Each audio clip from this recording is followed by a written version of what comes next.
this kind of language, if you don't do this and this and this, we will do then this and this and that. It's just waste of time when you're talking to Ivanishvili. In a bandit state, one day you can be a king, and second day you can be a dirt. Big question is that we all have to ask ourselves, is that a Georgia that we want to live in? Today, Moldova has become European Union darling, and we are, a country which has become example of failure in European, and that's very sad.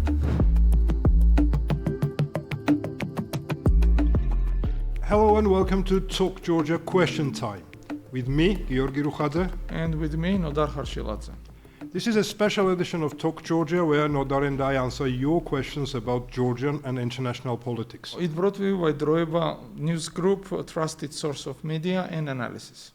And GSAC, a think tank providing comprehensive political analysis of Georgia and wider Black Sea region, also academic and practical training for postgraduate student and mid-career professionals. And we have some questions today. Okay, let's move to the questions. The first one came from Katerina. Ambassador Dunnigan described the letter Georgian Dream sent to the Trump administration as threatening, insulting, and unserious. What do you think could have been in the letter to spark such a strong reaction in Washington? That's an excellent question. Do you want to start, Nodar, on this? Sure. By the way, I think that it would be very good if you are interested in this matter, check Talk Georgia Question Time episode 1, where Nodar and I talk in details about this open letter. But let's move to the previous letter that generated the open letter, as I assume. Well, we don't know what was in the letter, but we can have a quite good educated guess yes. what it would be based on the second letter, which was the open end, which, as you mentioned, you discussed, and we really deciphered it in a very detailed way. So based on that second letter, we could assume that first letter was at least not better. Okay, yeah. In second letter, they say that we proposed you this, we proposed you that, which means that first letter was full of not proposals, but there would be demands. Because that threatening remark, and let's see from American ambassador, you see, the threatening, insulting, and unserious. How that ridiculous on top of that. That is the best word how to describe all of that. But it's no joke. It's a letter officially sent from head of one state to another, and they have to be taken seriously. Such letters in the past started wars and established alliances. So I don't think that there is anything to laugh about. Yeah. And also, Ambassador mentioned that it was received very poorly in Washington, extremely poorly. Yeah. Well, it would be because again, based on the open version of the letter, there are two things in every letter, and we discussed it. This is the form and content. Both of them are not serious. Neither form nor content are serious, and they are written. They look like that they are written by somebody who is out of reality, who suffers already a late stage of delusion. This is not early stages of delusion. This is the and plus, to send such a letter to President of America, Trump, who is himself not totally of this world. Let it put it this way. Yeah, he also has his own demons. So I don't think that would do any good. But I don't think that Trump read that letter. I would highly doubt it. But those people who did, this is an official letter from head of state. At least National Security Council people read it. So White House counselors we are lucky that he didn't read, otherwise he would bomb us or something. Yeah. Those who read it, they were astonished. We saw, it says threatening, insulting, and unserious. But it was an interview, okay, of Ambassador Dunnigan. You should see her face, her facial expression when she said that. She was shocked. I mean, it was not like just diplomatical thing that, we always said. She, oh my God, that was something awful. And more than that, I think what she said was that it took quite a time to respond to this letter, because these guys were really kind of not surprised but shocked and taken aback. How can, not just a partner, but how can a country send such a letter to her country?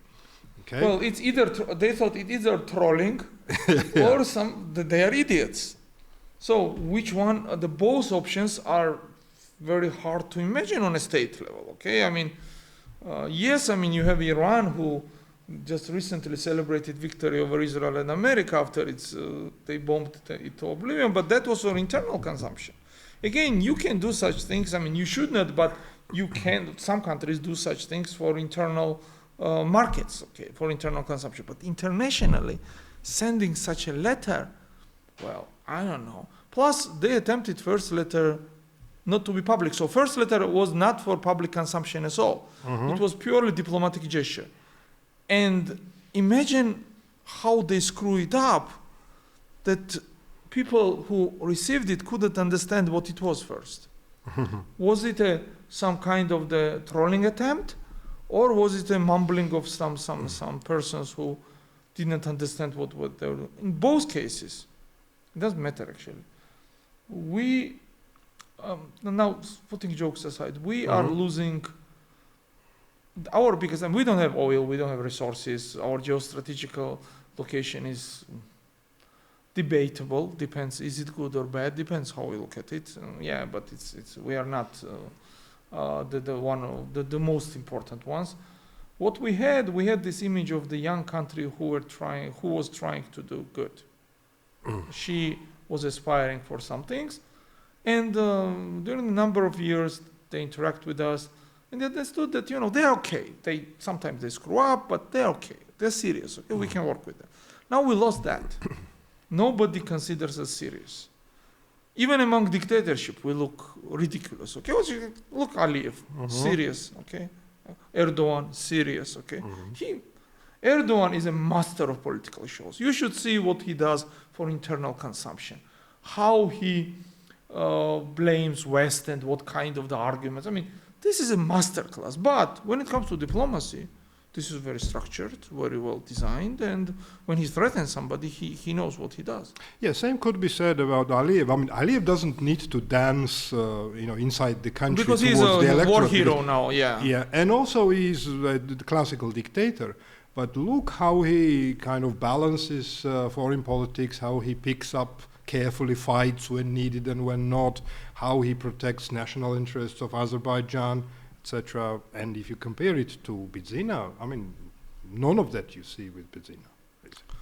That is correct. So Aliyev, despite of his many minuses and despite of his being authoritarian, he is a son of his country. He understands what are Azerbaijani national interests.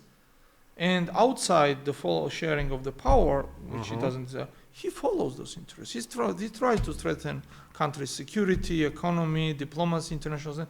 So that man works for his country's well-being. In a way, he understands it. And he understands it in most ways in a healthy manner. What he did with Russia was necessary to show that I'm not your vassal. Yeah. So, I mean, there is a huge difference. And Bidzina Ivaniishvili is the problem. And this letter, again, coming back, demonstrates that guy has lost it. I mean, literally. There is no other explanation for that letter. There is none. We discussed it and we could not find it. Absolutely. We thought, okay, internal consumption. Okay, it was fine. What about first letter? If it also was for internal, why they did not disclose it? So that was for the... And when the recipient, which is the United States of America, says that this was insulting, I'm quite sure the authors of the letter did not mean it to be insulting. I'm sure. But the fact that entire state apparatus could not draft a letter which would not be insulting, and had to go with arguments which was presented, that means that they lost it. I mean, that's that simple. Nothing else. Okay, I think let's take a closer look and more serious look. I would say, again, the three keywords that we have here is the threatening, insulting, unserious, and I would say that, okay, this open letter that followed Sorry, this. don't forget, this is a diplomat saying that. So this is a very mild expression. Yeah, you have to magnify or multiply it to 10 to get the real feelings about the letter. And again, what I was saying that, this letter was followed by an open letter because Ivanishvili's regime didn't get answer. And they didn't get answer because the people in Washington really were kind of taken aback by how daft the letter was. And again, we can take this open letter and again magnify that or multiply that to like 5 times. And but that letter was daft and unserious. And I can imagine how unserious and threatening and insulting this previous letter that was sent to the Trump administration could have been. But now let's think what could have been the threat or blackmail that contained this letter. Because look, first thought that comes to my mind was that, this geopolitical shift. But then I dismissed this idea out of hand because, again, if blackmail was coming that that Georgia would change its geopolitical stance and would stick to Russia and China and etc. Of course, this could have been a threat in the letter, but it is not unserious. I mean, it is if you are issuing such a threat, then it is a serious. So then Americans wouldn't really classify it as an unserious. So that tells me that the threat that the letter contained was not about geopolitics. It was, I think it was about what was widely debated or discussed in Georgian politics, that United States was staging like coup d'etat or dragging Georgia into the war, and Ivanishvili and his guys have something against the U.S. administration or a previous ambassador. They mentioned they mentioned that they would publish some of those accounts or records or etc. I think that this could have been something like, again, blackmailing Trump and telling him that, if you don't do this, or if you don't settle relations with us or with Bidzina, or if you don't lift sanctions from Bidzina, then we'll, publish some of those accounts. I mean, my educated guess is this it was this, this unserious. And this is why these words came unserious. And it is also insulting at the same time. Because if it was geopolitics, if it was Russia's influence, if it was China, if it was anything like that, that is not insulting. That is not neither insulting nor unserious. I think the second thing which this word insulting tells me in that open letter, again, Rukhadze talks about that Georgia saved the U.S. more money than U.S. spent on Georgia. I think that the letter could have been insulting because there was a talk about money and contribution or some. I don't know. Maybe Bidzina was demanding kind of his money back. That also could be possible. But even if it was not that, and the letter claiming that Georgia basically saved the U.S. more money in Iraq and Afghanistan than U.S. spent on Georgia, that would have been insulting, and this open letter talks about it. So another point that I assume was in the letter, and Trump administration took it as insulting, that was about downgrading U.S. support and importance for Georgia. One more thing that I want to add also to this is that I'm pretty active on Twitter nowadays, and I see what Georgian Dream is trying to do there. And they are trying to bombard this space with their own messages. And when you look at that, you can tell that there are no messages for internal or external consumption. So they are identical. But that was different 5 years ago. Let's say 5 years ago, they clearly had two distinct, separate messaging for their core electorate. That was like the traditional Georgian, Christian, whatever line. And as for the international community, well, they were kind of reformers, etc. But now they are 100% identical. And when you were saying that, whether it was for internal consumption or external consumption, there is no difference nowadays. I mean, they have just one message, which is, again, we are stronger, we are better, we are, etc. And the rest of the world is deep state and global war party and so and so. So it's kind of very simple. Even in that regard, Georgian Dream is kind of degraded to a level that is impossible to imagine for any government or ruler. Yeah, I think from the politics we are going to psychology now, and psychiatry more importantly. Because psychiatrists should be reading those things, not a politician. Because I mean, what you are saying, and that is unfortunately true, everything, is this is business fears and his doubts manifested in a national level policy. That's horrible. Well, let's go to second question. So Nino asks about your favorite topic. The European Parliament has called for cutting Georgia off from SWIFT and imposing sectoral sanctions. If that happens, could Georgian banks face collapse? So that's interesting. So I would remind everybody that recently they were called from some members of the European Parliament to disconnect Georgia from SWIFT as well. And because Georgian banks are well integrated and especially they are trading on a London stock exchange and they're international IPOs actually. They are international IPOs. I mean, but you work with you worked in European Parliament very long. So do you think it's serious first? And second, if it's serious, when it might happen? And would you like to also elaborate what might be the result of that? A good question.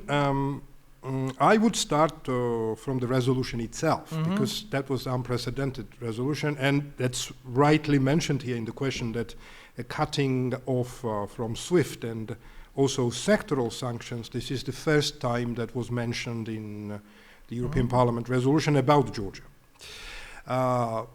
Again, how serious is this or how imminent is that?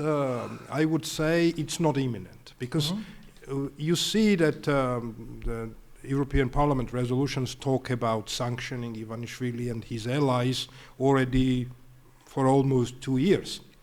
But sanctions, apart from visa sanctions, never came because of it needs unity in the Council.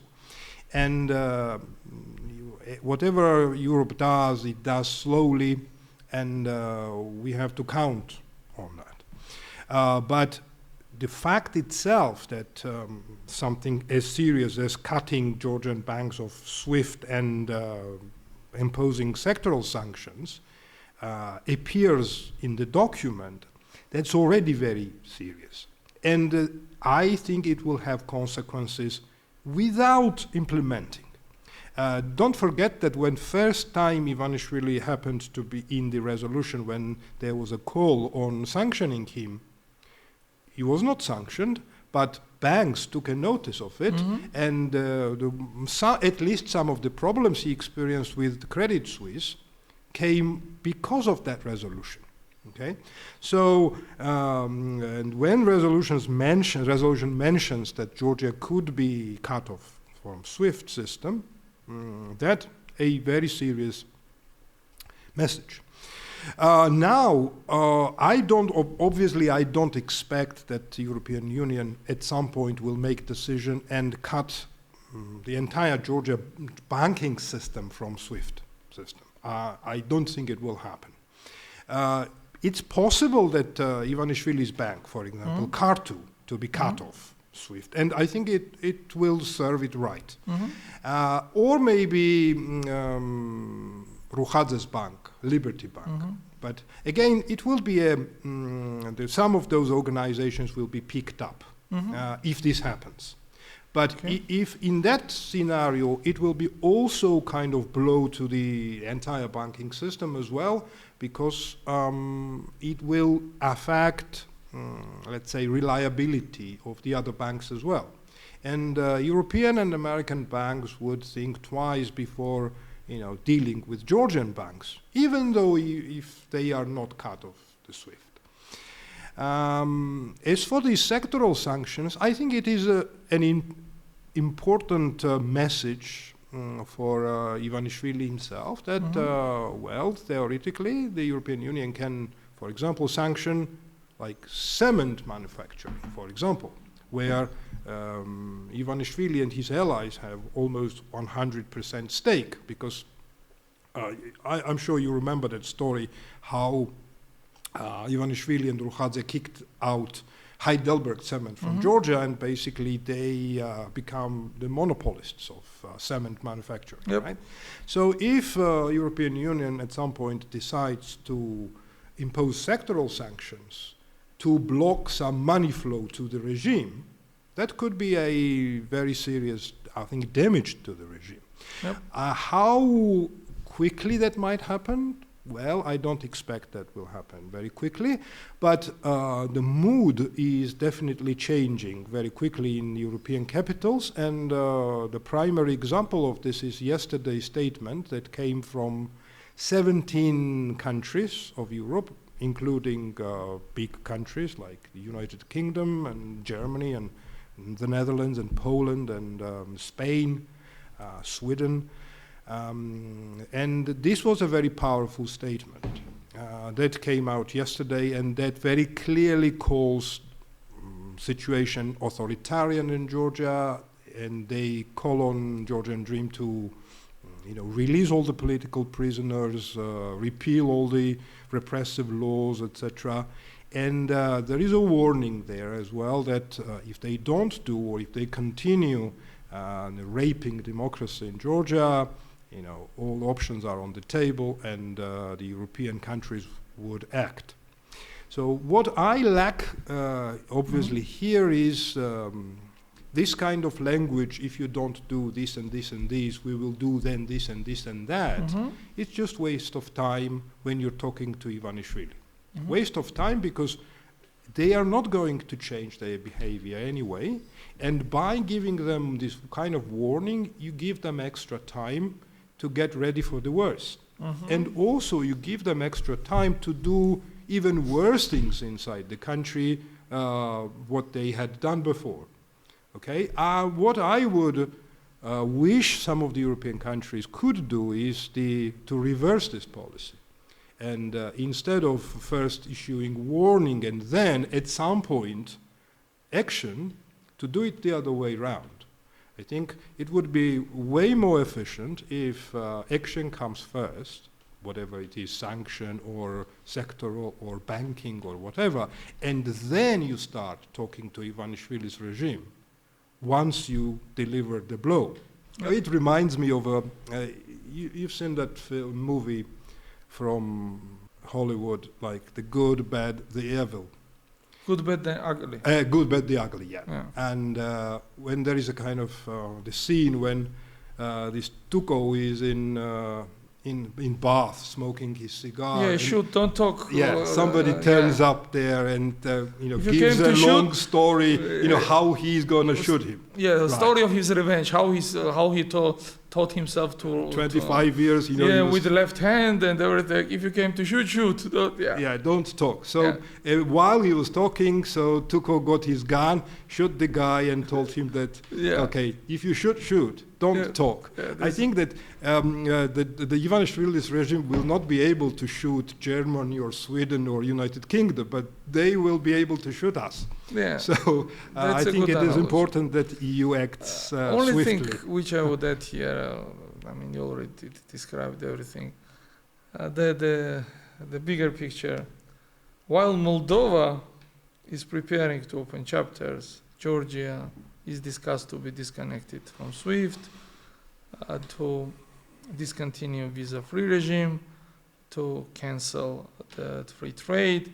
So, and we were so much ahead of them just like 5 years ago.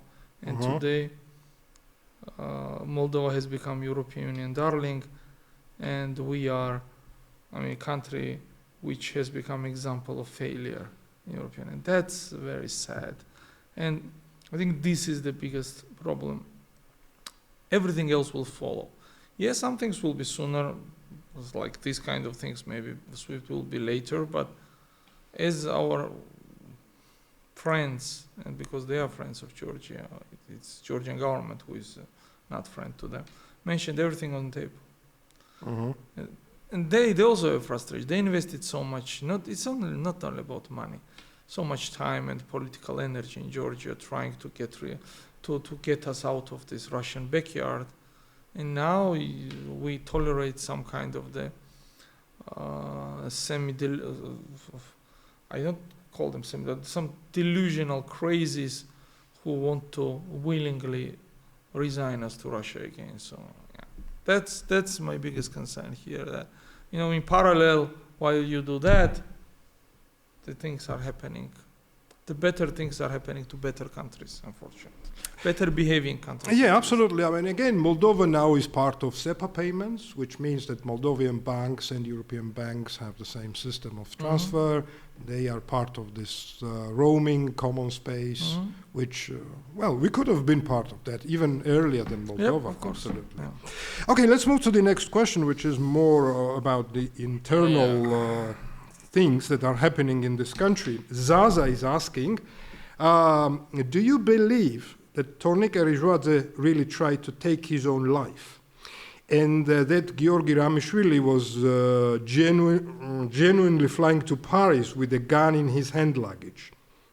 Okay, do you think is really going on here? Well, what do you think is really going on here? Well, I'll start with second. And you studied at police academy, so tell us, give us your account. The second case, yes, I do believe that Ramishvili's case was a mistake because it was resolved quite quickly and without press involvement. And people make stupid things. I've seen, I would not name, one of my colleagues was detained in Brussels airport because he had a live ammunition in his bag, which he forgot. There's this kind of case. Especially if you use these things. Yes, I know it looks too sexy and too juicy to make conspiracy theories out of it, but this is not the case. Now, on Rizhvadze, that's different. There's too many questions. From the criminalistic perspective, from the political perspective, from the perspective of the logic and the sober mindset. The guy shooting himself in the lung with the other guy's weapon in other guy's house and conveniently carrying the suicide note with him. So, yeah, too many things. And his father and brother-in-law present. Yeah, too many things do not add up. So, and then one of the GD members, prominent members, saying that he doesn't believe you wrote a letter. Then he stands corrected, saying, no, I believe that. So it's not about that. It's about two things. One thing, if you had two things, to quote a classic, there is something rotten in Kingdom of Denmark, okay? That is absolutely. We stopped functioning as a state in classical understanding of the world. In foreign policy, we just discussed, people think that we are cuckoo now, okay? We are in mental ward. In internal policy, and we talked about it a little bit last time, lots of my friends issued statement that, Georgia is a mafia state. I strongly disagree. Mafia is way better organized. We are Bratva state. So yeah, this is Pahan and this local guy. So this is what's happening here. And once this sinks in, once this situation is established, then you should not be surprised that, maybe guy goes to airport with a gun or somebody trying to shoot himself, which I have strong doubts. Maybe, there's one theory which logically what might happen. They went there, they were having some fun. The owner has a number of guns, he showed his collection. Then at some point, Rizhvadze went to a state of alcoholical affect, and he tried to shoot himself. Somebody lowered his hand, and instead of shooting vital organs, he shot his lung. Maybe. I mean, that's the, if you go to logic, that's the only thing which should. Now, that doesn't justify the freaking letter. No. Because the letter is premeditated suicide. State of affect is emotion-based, sudden decision. These they exclude each other. You can't have both. Absolutely. So if he had a premeditated, so one might say that he was thinking about it, possibly. He wrote a letter, but then he didn't have enough guts to shoot himself, maybe. But he would not carry this letter with him then. That doesn't make sense. Yeah, and absolutely. And if he kind of knew that you would do it, why in a friend's house? So he had his own gun, he had his own house. Everything is there. So if it's a fact, then there is no letter. If there is no letter, why not prepare better and shoot? It's good that he did not, but shoot oneself through the head, which would be a most probably fatal wound. So letter is written in a style that does not show any regret about the suicide, and that's very strange. It says sorry for family, sorry things, but it does not say that regretfully I have to take my own life, and this is very often present in suicide letters. And thanking people in suicide letter, I mean, that is beyond ridiculous. People express... That's Georgian Dream exclusive. Yeah. Yes. People express gratitudes for the loved ones that they mostly say that they're sorry. That's suicide letter is about I'm sorry. Okay, it's exit note. Right? Exit note which is not considered to be a good deed in our society and culture. No, general Christian society and culture, or even Muslim society. Doesn't matter what religion, both society. So, exit note has regrets and has sorries. You said I studied there. Then I was deputy minister of interior, and before I worked as a detective. I mean, I have never heard suicide note with pricing and thank yous of political leaders. That is, he could say like this, that, guys like Irakli Garibashvili, who is his friend, or Bidzina maybe, I leave my family to you, and please take care. I mean, this kind of things. Yeah, I think there is a passage there about this, yes. But thanking, not Bidzina, but also Prime Minister, he did not forget. That's beyond the riddle. So, letter is fabricated. That's obvious. Now, what happened? There are again, one theory is that there was some struggle. He tried to shoot himself, and they stopped him. So, and then they came up with this. Second theory could be that, and why? Because this message was delivered to him, but he was not alone. So, I don't know. Second theory is that there was some struggle. And not him, but some other guy tried to shoot him on the table, and then it happened, and he was wounded. I mean, I don't know if they did. They would not, of course. If they did analysis of his fingers, because if he shoot himself, there will be a residue on his fingers. You can't see it, but expertise is very easy to determine. Did you recently shot the weapon or not? Discharged, especially when good. And plus, there will be a residue on his clothes and everywhere else, because when it's a direct shot, it leaves its mark.